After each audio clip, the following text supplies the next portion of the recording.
make the Swiss roll, we have got the sugar and the eggs into the mixing bowl, and we're going to create the whisking method. Using an electric whisk, we're going to beat the two together to create a foam.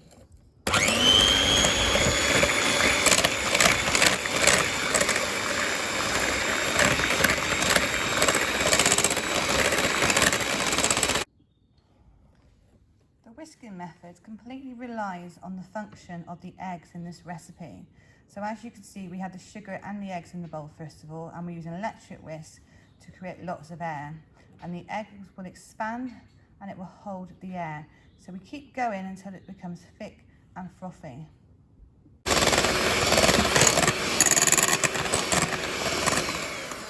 going with your mixture until you can see that it's increased in volume and the colour looks very different. Now you need to do the ribbon test to check your mixture is correct. So you put your beaters into the bowl, you lift it up and you draw a pattern in your bowl. By the time you get to the end of the bowl, you should still be able to see the pattern at the beginning. If I show you again what I mean.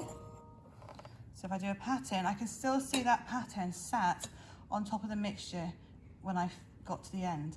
If I can't see that, then I know I need to keep whisking for a little bit longer. Now you would have noticed that this cake didn't contain any fat. Another name for this cake recipe is called the fatless sponge.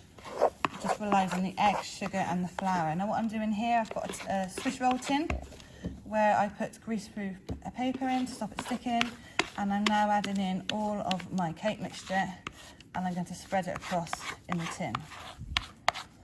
Remember to go really gently when you are doing this because you don't want to knock out any of the air. So just gently, using the plastic spatula, spread your cake over to the sides.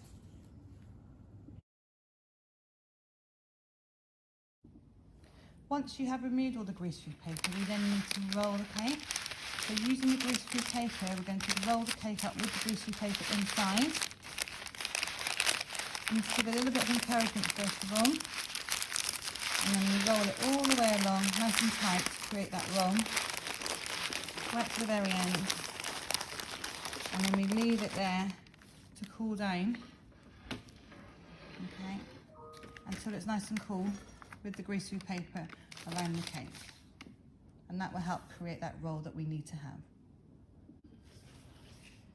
As soon as your cake has come out of the oven, you need to have a piece of greaseproof paper on a cooling rack ready, and you need to sprinkle over some caster sugar. This will help prevent the cake from sticking to the greaseproof paper, but also give you that nice sweet edge to your cake. You must do this as soon as it comes out of the oven, otherwise the sponge will cool down and you will not be able to roll the cake. It's really important that you lift out your cake from the cake tin and place it on the greaseproof paper as quickly as you can when it comes out of the oven. And really carefully, you will need to lift up around the edges the greaseproof paper. Be careful not to burn yourself because it will be hot, but also be careful not to rip your cake. So really carefully, you're going to start to lift off from the edge the greaseproof paper, all the way across, so you can see the cake.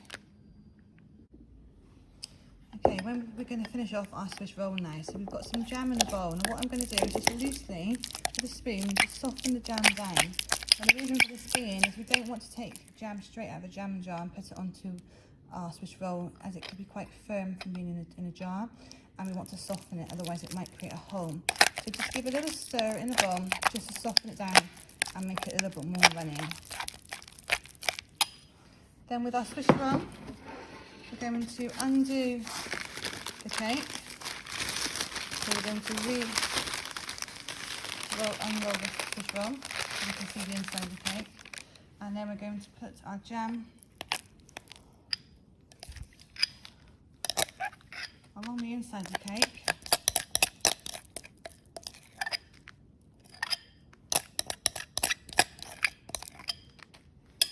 And using a palette knife, we're going to spread the jam along.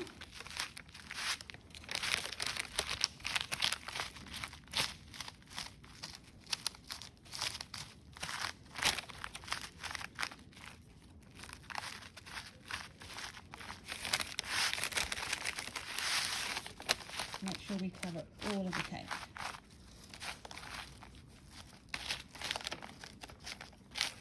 Now once we've done that, we're going to re-roll, but this time we're going to roll without the greaseproof paper. So we're just going to start off. This greaseproof paper being a little guide for us. Give it a little roll to start off with, and then we're just going to encourage. If it slides off the greaseproof paper, don't worry. Just going to encourage. Just roll with your fingers in the greaseproof paper to create that roll. Okay, so it rolls over, and then you've got that lovely spiral effect at the end. Okay, you've got a lovely, fluffy, light Swiss roll.